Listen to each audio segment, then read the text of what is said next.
Hello everyone, welcome to Toyeen Talks. Ejekajo enjoy. Until I'll see you in my next video. Stay safe, stay blessed. I love you all. Bye. Because Nkati I think tried for over 2 years. Thank you, Prince. Thank you, the Prince. Tade, our two adibens say Kawa United. Ibeni Bubu Abes one, more worry social media lady me will go to any of the platform. I thought too toxic. Too terrible. How many kilo shell? Even go your mina, how many kilo big gun now? And we have to count down for each other, you know. I was running home to just jump on my own platform. I was running home. We've invested a lot. Our time, our resources, our energy, our emotion, our mental health has been invested in this struggle. And everybody, Latio, anybody, we need to come for peace. We don't need this. We are too mature and too exposed to be putting ourselves in this kind of a situation. I don't believe we need it, no matter the situation. We have to put some maturity up.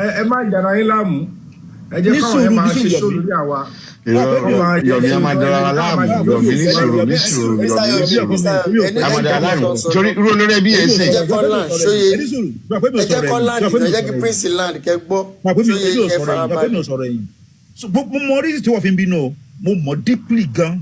Dada. Excuse, Prince, excuse Yomi, so it's a very genuine excuse. Any suru na Ijoba for long beyin, so, more is to buy it Yomi him binu. I want them binu on the other side, no more is of him binu. But at this stage, ye ka fi maturity and situation nǹkan tá ti ń ṣe láti jọ tó fi ní bàjẹ́ and ẹ̀yin èèyàn ẹ gbọ́ àwọn ọ̀tá wà nínú ọ̀rẹ́ wa o and you guys need to be very sensitive and be careful. I've been saying this for a very long time and ẹni tó gbéṣẹ́ dání tó bá dẹ̀ sense pé there's enemy around is that kó yẹra fún wọn or kó fight back whatever anything tó bá ṣẹlẹ̀. But àwọn ẹlòmíì ò mọ̀ even gan irú àwọn mi tó bínú gan wọn ọmọdé sọfin bínú wọn kàn join àwọn tó ń bínú pé tó pọ̀ sọ̀rọ̀ sí èèyàn tí mo like òun lẹ́lòmí fi bínú ẹnu mi ò mọ̀rí sì ti jà yẹn kan fi ṣẹlẹ̀. Some people they don't know the reason wí tí gbogbo wàhálà fi ṣẹlẹ̀ ó pàpà èèyàn mi àmúláìkì lágbàgbà ìgbà ìgbà náà máa lọ sí platform fún màmá bóyá èèyàn kíní kan. We don't need this now. We don't need it. Need the gbogbo ilé ibẹ̀. Ẹ farabalẹ̀ kẹ́ rí nǹkan tó ń ṣẹlẹ̀ náà. Okay. Àzú pé Yomi ò kàn ní integrity àgbà pé Yomi ò ní integrity. Ẹ wo position Paparano láti day one. Look at position Paparano láti day one. Tó dẹ̀ tó lọ ń ṣe gbó. So ẹ jẹ́ ká wo who is who. Ẹ jẹ́ ká mọ̀ who is who in this struggle for justice. And we have to ní láti máa gbé ara wa lé. See left hand go and say, you expect it because it's too hot. And please, what do you say? Please, can you imagine somebody saying something? They are saying another thing. So, but the son pay. Mr. Teju, Yomi, please, I want more beg. Please, just continue with what you are doing. Don't mention anybody's name. At least you vent your anger and everybody's more. Yes, you are really angry. So now it's time for peace and to move forward in what you are doing. Because to battle or go more go through at the moment. It's going to be too much on you, you know. That's why I came up. Baba, is that you like problem for me? Okay,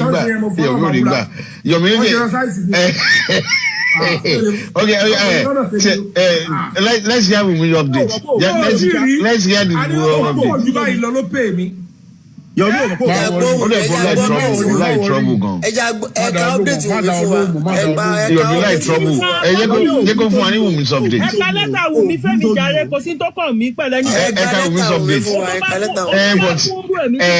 Madam Shayo. Madam Shayo, Sherry. Madam Shayo. Èyàn kò ń já wà dé. kò jẹ́ wà dé ẹni sùúrù ẹ fi Yomi lẹ̀. Mr. Yomi ẹ̀ka lẹ́tà yẹn fún wa. Ẹ̀ka lẹ́tà yẹn fún wa. Ẹ jọ.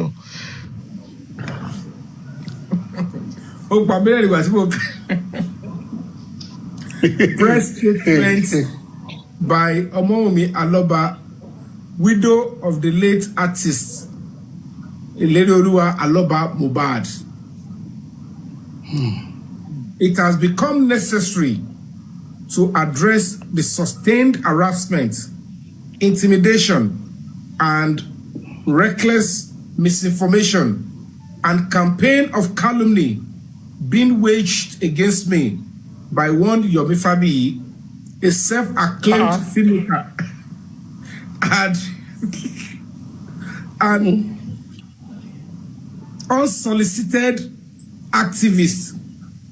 Lawyer àti gbogbo ìṣòkò tó bá ń lọ́wọ́ ń di ẹ̀ ó dà pé olóko òyìnbó yìí.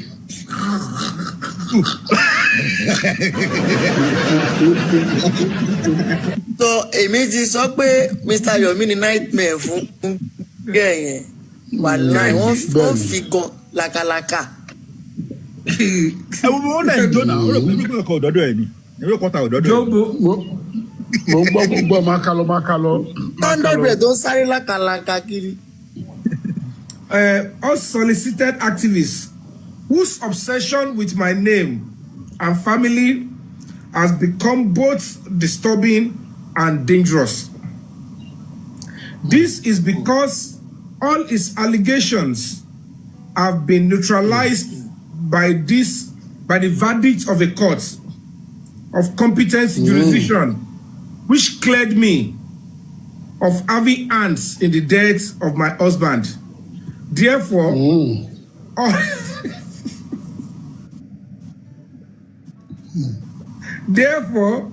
all this unfounded we are going to don't pay me lady. Makalo, and lower down. We are said yet, don't you? Baba Ray Lekoko. We should come to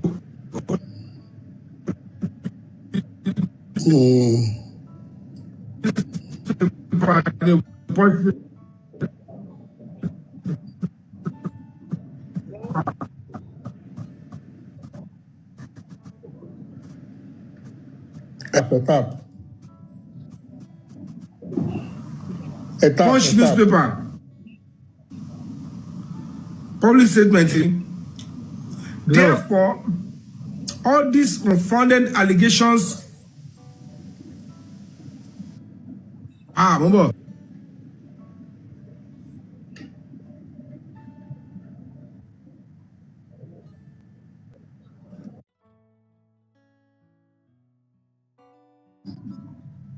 Sọgbà ẹ clear spend mo ṣe àwọn gbogbo wọn bí ilé. Wàláì ọwọ́ bá gidi. Kò sí mọ̀ pé yín máa lọ sí court. Bye.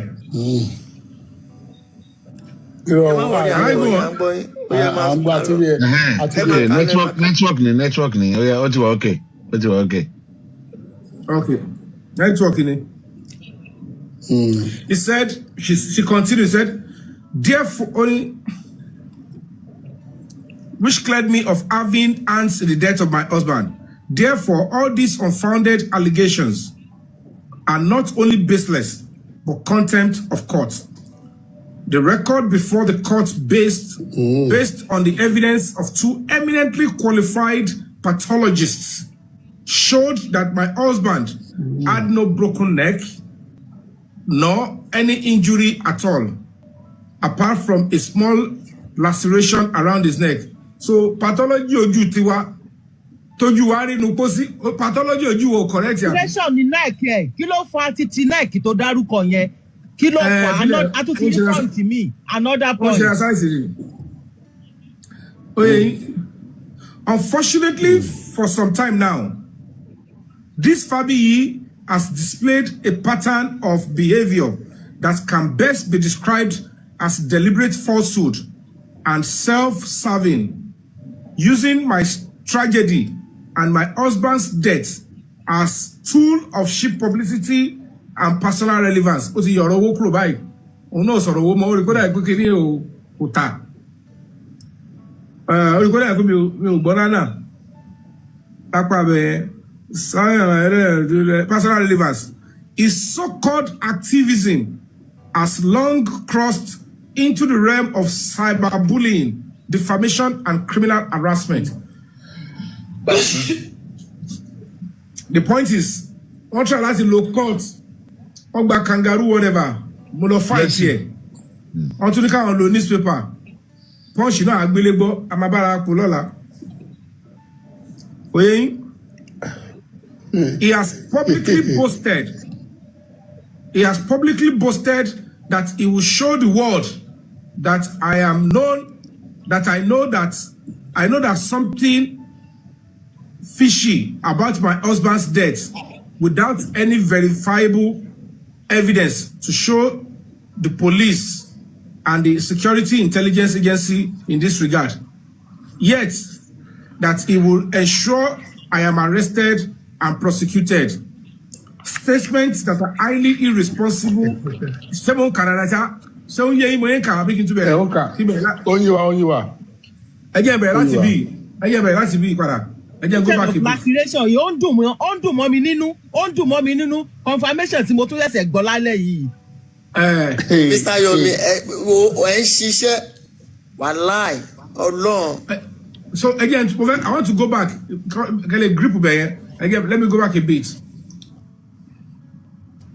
Unfortunately, for some time now, the Fabiyi has displayed a pattern of behavior that can best be described as deliberate falsehood and self-serving, using my tragedy and my husband's death as tools for cheap publicity and personal relevance.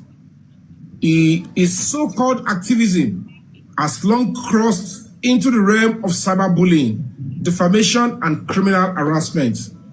He has publicly boasted that he will show the world that I know that something is fishy about my husband's death without any verifiable evidence to show the police and other security and intelligence agency in this regard.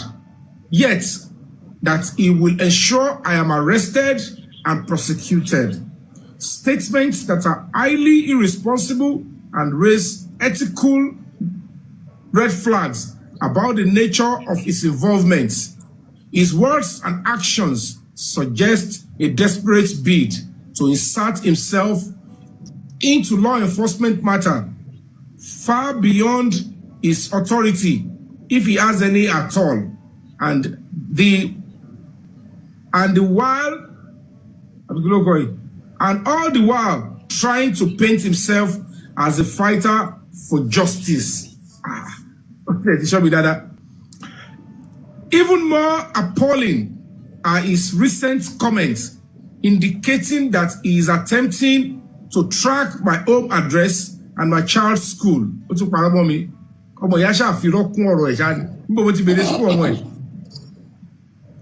This is not activism, it is activism. We will get you and you will go and answer to the questions that are needed from you. This is not activism, it is cyber stalking. Plain and simple. It is a gross invasion of my privacy and a deliberate attempt to instill fear in a grieving widow and a child grieving widow. Okay. Okay.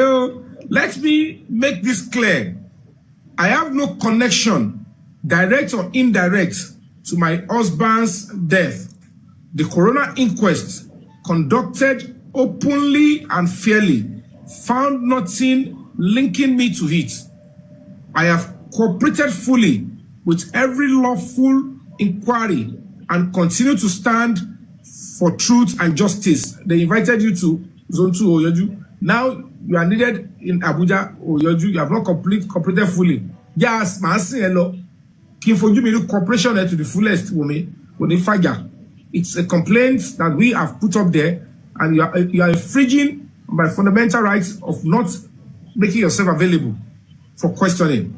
nígbà tó gbé Samsodion tó ló ṣe nǹkan sí ẹ ọlọ́pàá bẹ́ẹ̀ gbé wọ́n ṣe kí ni ó complain they acted on it. Now we complain you are showing that you are bigger than the law. O work bẹ́ẹ̀ yẹn o. Ohun tó tilẹ̀ mú tó fi gbé Samsodion lọ bẹ̀ tó attend sí wọn náà gbọ́dọ̀ lọ appear. If you are innocent you go back home. We just want to ask you questions and you don't want to present yourself. Who are you? Are you bigger than the law? Abi, if the public sees something or a witness or somebody feel like there's something and they call you to question, if you say you are too big to answer, then why are you going to this paper? Don't make a whole mess of it. Yes, she was invited. She was invited to Zone 2. She didn't show up. She was invited severally. The lawyer came, the representative and said, oh, they were got their paperwork is in Abuja. Mr. Medro, no, Mr. Medro, Sharon don't be low in Evan Sosi Kolo, a Sosi Shalanga. Adebolu, a Sosi Shalanga. They invite her. Mo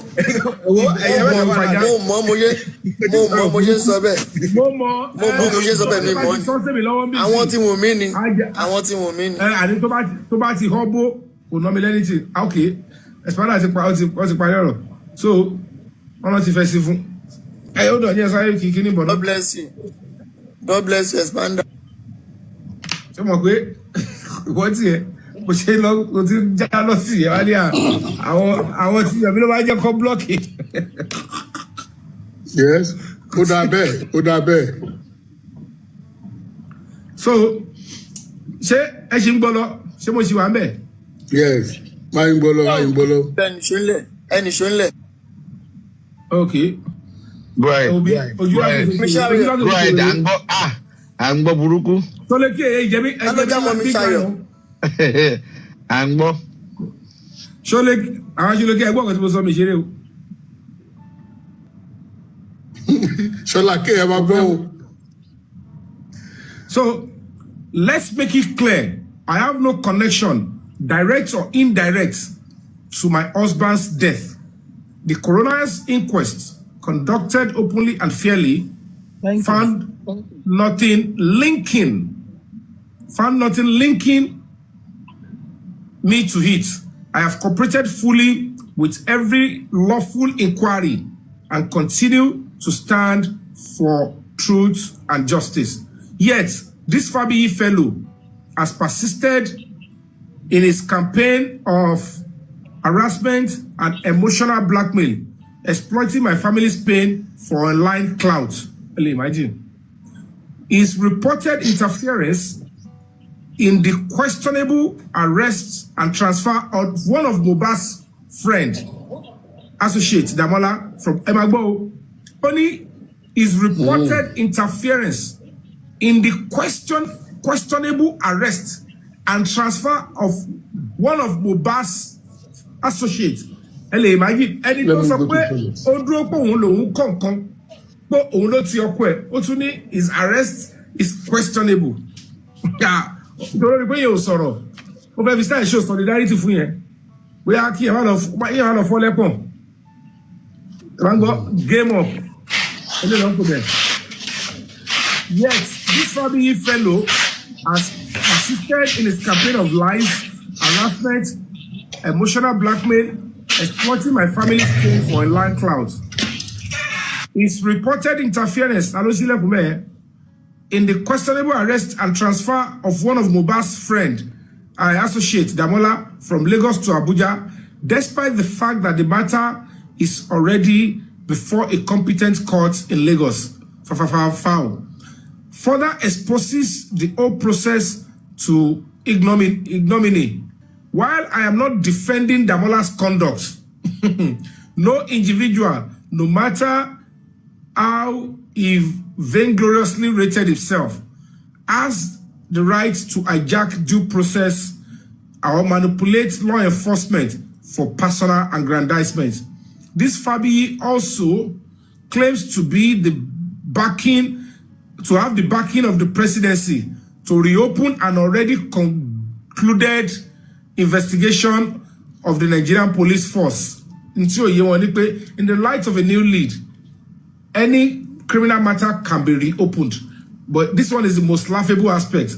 Only of a Nigerian police force highly laughable because the question to ask her as who or as what lawyer àwọn lawyer ti bá ti ẹ̀jẹ̀ tán gbogbo àwọn materials sìn àwọn tó máa help mi ẹ̀wọ̀lẹ̀ ayé ọkọ̀ fún mi láwọn nǹkan tí máa lò later. Lead questions. Lead questions. Only as who or as what? I know the presidency has more important things to deal with than any inconsequential clout chasing by any self-styled activist on social media. Imagine presidency kò dé láti jà fún murder case ó ṣe something serious. Àwọn èèyàn ló ní wọ́n pa táwọn foreign country fẹ́ dá sí yẹn. When it's done to one person, it's done to many people. It doesn't understand. Bẹ́ẹ̀ ṣe pa eléyìí. Tẹ́bà ṣọ́ra Trump ṣì máa dá sílẹ̀. Lórí inú ilé lẹ pa sí.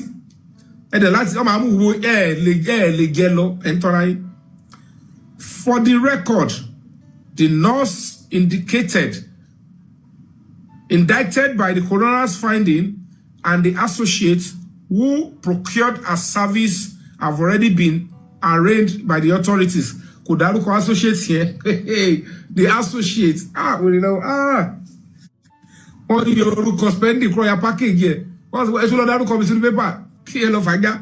Wọ́n yà pé ní associates. Àwọn wèrè. Who procured as services have already been arraigned by the authorities. The law is working. Those who truly seek justice for Mohbad should respect the courts, not chase cameras.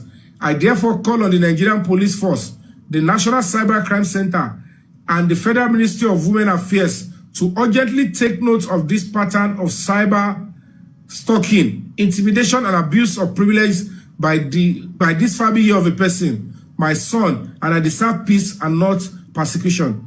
My silence until recently has been out of respect for my husband's memory and for the sake of our child. But silence is not weakness. I will no longer allow a man driven by ego and theatrics to endanger my safety or rewrite the story. Justice for Mohbad remains my focus. No, not drama, not noise, and certainly not the circus or tirade of fiction being created by this man. Signed, Wunmi Aloba, widow of late of Ilerioluwa Oladimeji Aloba, also known as Mohbad, dated 28th October 2025.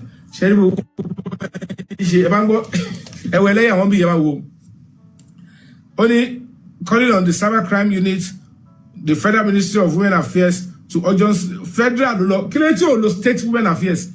Federal. Federal Women Affairs. You take note of this pattern of cyberbullying. And the matter at the end of the day is this. It's very, very simple. This lawyer, ticket. Come on, brother, one-way ticket, don't need it. Go to Abuja, the homicide department. My dear, come to my depot, no. Obofolo Mabura, a pade me atomo yi. Oyi abarira, me real life for me. We are seeing very soon. We are seeing very soon. Gbogbo ro to pajo sibi àti ro to ko sibi. It's quite a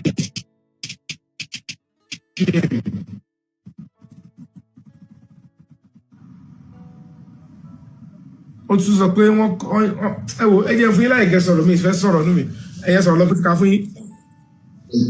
ẹnìkan ní hand ni mo fẹ́ kẹ́ bá is it laceration on the hand or on the neck. ó ní hand. Yomi ò rí náà báwo lè ṣe mọ̀ bẹ́ẹ̀. ṣé kí bá yín túbọ̀ yẹn kà. ẹ bá mi túbọ̀ yẹn kà.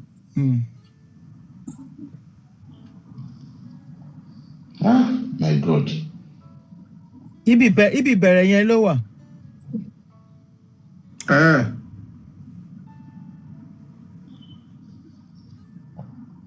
Neck ló sọ, ó dà pé neck ló, ó dà hand ló sọ, ó dà pé hand ló sọ. Okay. The record before the court.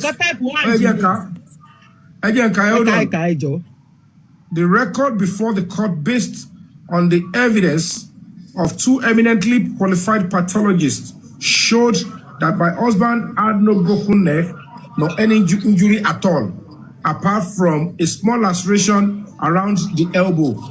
Only laceration around the elbow. Now, the question now is this. That small laceration around the elbow, the one guy de la go meta loru. See one of the one pharmacist go treat. So laceration around the elbow. The one wa draw date títí. Nígbà tí nurse the pharmacist la go meta òru London 11 láàárọ̀. Ago mẹ́wàá àárọ̀ the pharmacist the nurse. Ago méjìlá ọ̀sán, ago mẹ́rin ọ̀sán, ago márùn-ún rọ̀lẹ́, ago mẹ́wàá alẹ́. Nígbà tó tún di 12 alẹ́, ó tún di àárọ̀, ó tún di ago mẹ́ta òru on the 12. The pharmacist àti nurse gbé wá. Laceration yẹn náà dẹ̀ ni. Ó tún di ago méjì àárọ̀ on the 12. Ó di ago méjìlá on the 12. Wọ́n rí until ìgbà tó di 2:30. So laceration in the elbow, the nurse yẹn wá inject here. Ló wá inject here mọ́lé fún. Yet, the 3 men came and said he was bleeding and they need to go and get him cavalry. With 3 men, laceration lásán. The 3 men, he máa jáde lóru, tó máa rush. I want need the help for driver here. They need to rush and go and get something about this bleeding. So laceration, where come any laceration? Mombo. Torí ọ̀rẹ́ ẹgbẹ́ ẹni tó kọ́ yẹn, bóyá ó ṣe fún balance ni. So why lawyer máa jẹun? Expander, this, you see, what I want to say is this. In as much as we want justice, these people, after reading all this, what can they say in their mind? What can I see the truth that this lady, particularly, you have a goal, you want justice, and this lady is like impediment to this justice. Laceration to sorry. A laceration is a deep, irregular cut or tear in the soft tissue of the body caused by a blunt trauma or a sharp object. It is an open wound that can range from a minor nick to a severe injury that damages underlying structures like muscles or nerves. What's he?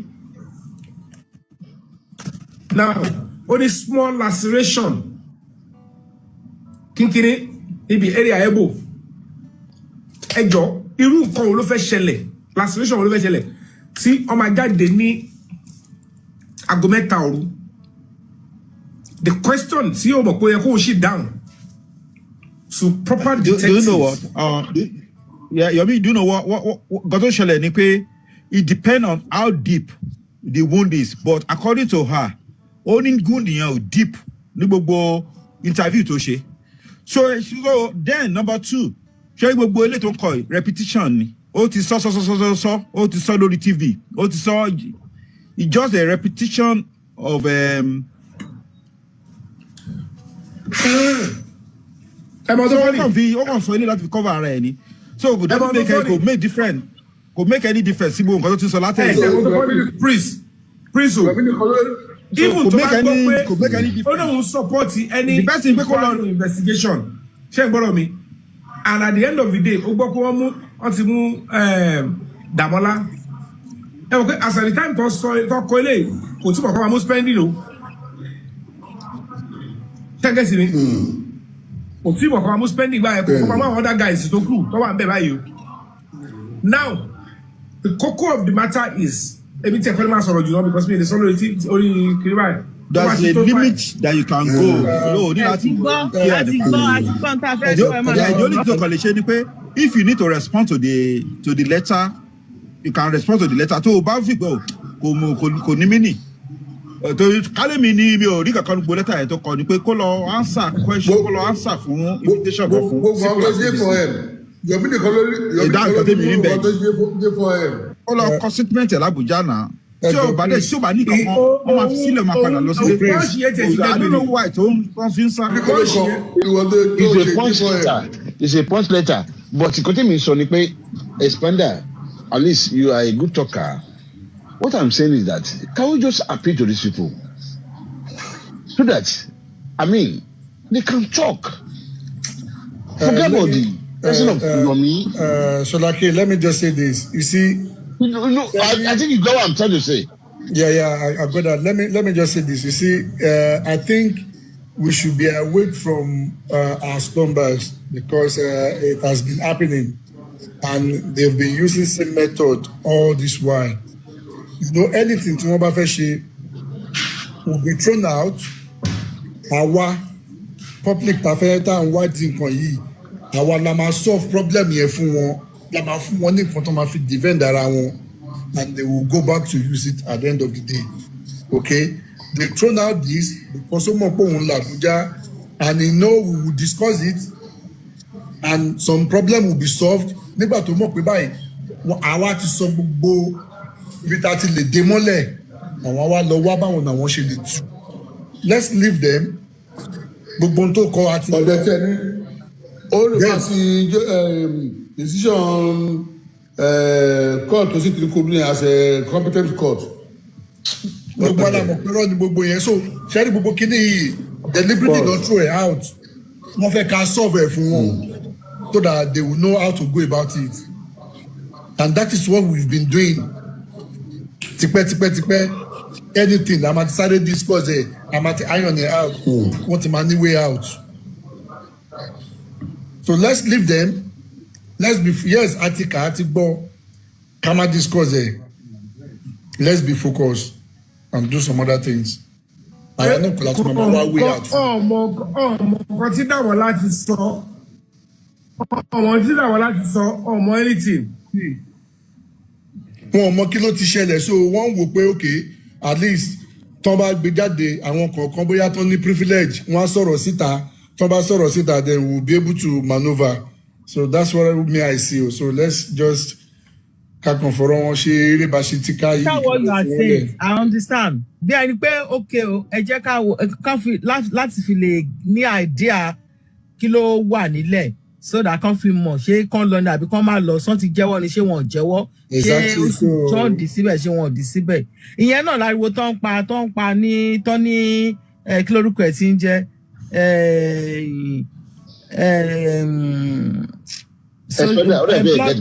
blogger Wunmi tó wà ní Dublin kí lórúkọ ẹ̀ ti ń jẹ́ lady tó máa ń lọ káàkiri yẹn support of Wunmi tó wà ní Dublin yẹn máa ń gbàgbé orúkọ Tọ́lá ní ọ̀rẹ́ níyì ìyẹn ní ìyẹn ló ń sọ gbogbo ọ̀rọ̀ yẹn káàkiri Dàmọ́lá tó ti release láti orúkọ. I know. Expander, what you sọ ni pé what I'm trying to say is this. So pẹ̀lú pé wọ́n get in touch pẹ̀lú Dàmọ́lá yẹn ó sì ń fún wọn ní headache ṣé yẹn yín sìn wọ́n mọ bá kí ni Dàmọ́lá wá ṣe lẹ́kọ̀ọ́ kí ló ṣẹlẹ̀ kí ni ò ṣẹlẹ̀ ó wà lẹ́kọ̀ọ́ kò sí lẹ́kọ̀ọ́ but no information nothing so they are not so that's I think bóyá yẹn gangan ló ti press. wọ́n fẹ́ mọ nǹkan tó ṣẹlẹ̀ ni pé èmi sọ nípa tiwa that we want justice. àti gbọ́ ẹ fi Yomi lẹ́lẹ̀ ẹ fi Yomi àtàwọn kinní ẹ̀ sílẹ̀ ẹ jẹ́ kó bó bá ṣe. irọ́ yẹn kọ́ torí gẹ́ẹ̀dì kan tí mò ń sọ yẹn kọ́ ọ̀rọ̀ Yomi kọ́ lélẹ́yìí. What I'm saying that from this thing we just read, can you imagine Expander tomorrow àwọn èèyàn wa wọ́n ti máa sọ̀rọ̀ against that something. That's what I'm saying. Like the kind of Baba thing. They will say different thing again. We are our own enemy. We need public narrative. In this case, you can't be around yourself. About what? About this case.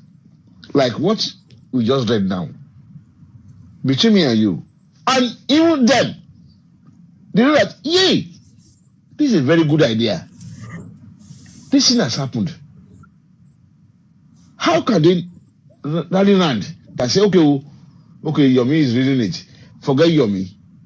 Can we face what he read? You understand what I'm trying to say? I don't know. It contains 28th of October.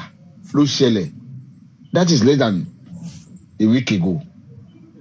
Àwọn ò tí mọ̀ wọ́n gbọ́n sìn ọ̀ máa gbọ́ lọ́la. Àti mẹ́tò ṣiṣẹ́ sínú J4M. Àti mẹ́tò ṣiṣẹ́ sínú Joseph Obubadu sí. Mr. Teju ṣe gẹ́gẹ́ ìkọ́ tí mò ń sọ. Gẹ́gẹ́ ìkọ́ tí mò ń sọ. Kọ́má ti lọ bàjẹ́. Ṣọlákẹ́. Kọ́má ti lọ bàjẹ́. Yomi Odógun. Ṣọlákẹ́ Ṣẹ́rí Bitade.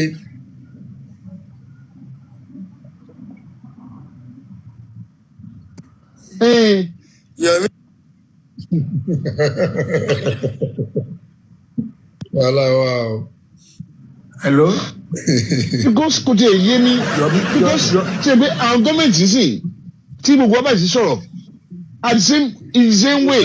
Ṣọlákẹ́. Ẹ̀gbọ́n Ṣọlá ẹni sùn ṣe understand the letter yẹn.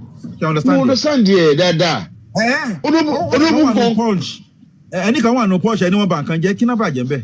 No, nǹkan tí wọ́n bàjẹ́ bẹ́ẹ̀ ni pé irọ́ ni your own caucus that want justice and they want the particular lady. Ẹ̀gbọ́n Ṣọlá ìfarabalẹ̀. Ó yà mí lẹ́nu mi ìwé lẹ́yìn rí. Iye statement Wunmi kọ́ lélẹ̀ inú Punch ló wà òun ló kọ́ sínú Punch. Olókọ́ síbẹ̀. Now can you imagine now? Can you imagine? Get nǹkan tí mo sọ. Can you imagine now? Ṣọlákẹ́ ẹ dúró. Ẹni sùúrù. Sọ ni pé nǹkan Ṣọlákẹ́ sọ ni pé tó bá dọ̀là ń sìn yìí pẹ̀lú nǹkan tá a kà yìí àwọn èèyàn wa ni wọ́n tún máa criticize. Wípé kìdí kan tó tún máa fẹ́ máa sọ̀rọ̀ in favour of your Wunmi. Yeah, mo understand ẹ̀. Ṣẹ́ni àti fún gbogbo lẹ́yìn yẹn. Irú wọlé àlàkó sí. Ṣọlákẹ́. Ìyẹn kọ́ ló máa sábì justice ẹ̀gbọ́n ẹ ní sùúrù náà. Ẹ máa panic. Èyí tẹ̀ ń panic gan wà lára. Àti kò gbogbo lẹ́fù yẹn. Àti kọjá lẹ́fù yẹn. Àìdí gbogbo panicking. Ṣẹ́gẹ̀tẹ̀ Ṣọlákẹ́. Àti kọjá gbogbo lẹ́fù yẹn. What you said will happen tomorrow. Definitely you can't rule it out. But we've passed beyond that level. Okay? Let's be focused. Come out for one solution. Come out wò. Wọ́n tẹ̀ tí mẹ́tò That is it. tó ṣiṣẹ́ sínú J4M sí náà.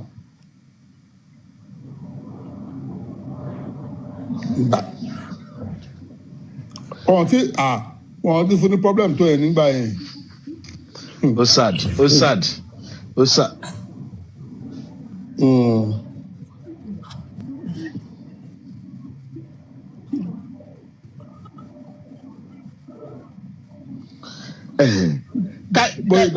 Now ask yourself, ask vengeance tomorrow. Can you just say, Yomi?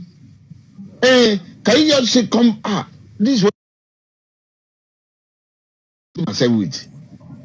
You have been campaigning for the past 2 years. Now, why can't you support that person? That's what is bothering me. I mean, I don't know. Ẹ jẹ́ ká fún wọn lẹ̀. I don't know. Àwọn kan láwọn ṣe lọ underground. Àwọn kan láwọn underground bread yìí. Ẹ̀gbọ́n ṣe ní Underground bread. ẹ má dáhùn lóhùn. ẹ mọ ọtí ẹ̀gbọ́n ẹ farabalẹ̀ everything máa wà okay. Ẹ̀gbọ́n ẹ mú mi ẹ má wà okay. Ẹ̀gbọ́n ẹ kò spoil ẹ má panic ẹ má panic. Organic because I don't know. You keep wondering how people think. Because when you are looking for something, everything is going to be all right. And there's a way out. And there's a way out. And somebody is telling you the way out. And you are seeing the way out. And because of that person is not your friend. And ẹ̀gbọ́n ìyẹn ló máa inú ayé gbogbo wa inú ayé gbogbo wa gbogbo kí ni ẹ̀ normal ìyẹn ò ṣe issue everything máa wà alright ṣe gbọ́ ẹ ká fèsì tàbá sídì. Ọjà àtàjọ sí ẹ bá fẹ́ ẹ ká lẹ́ gbogbo lé o ká lẹ́sà. Ibi ìtutù ni.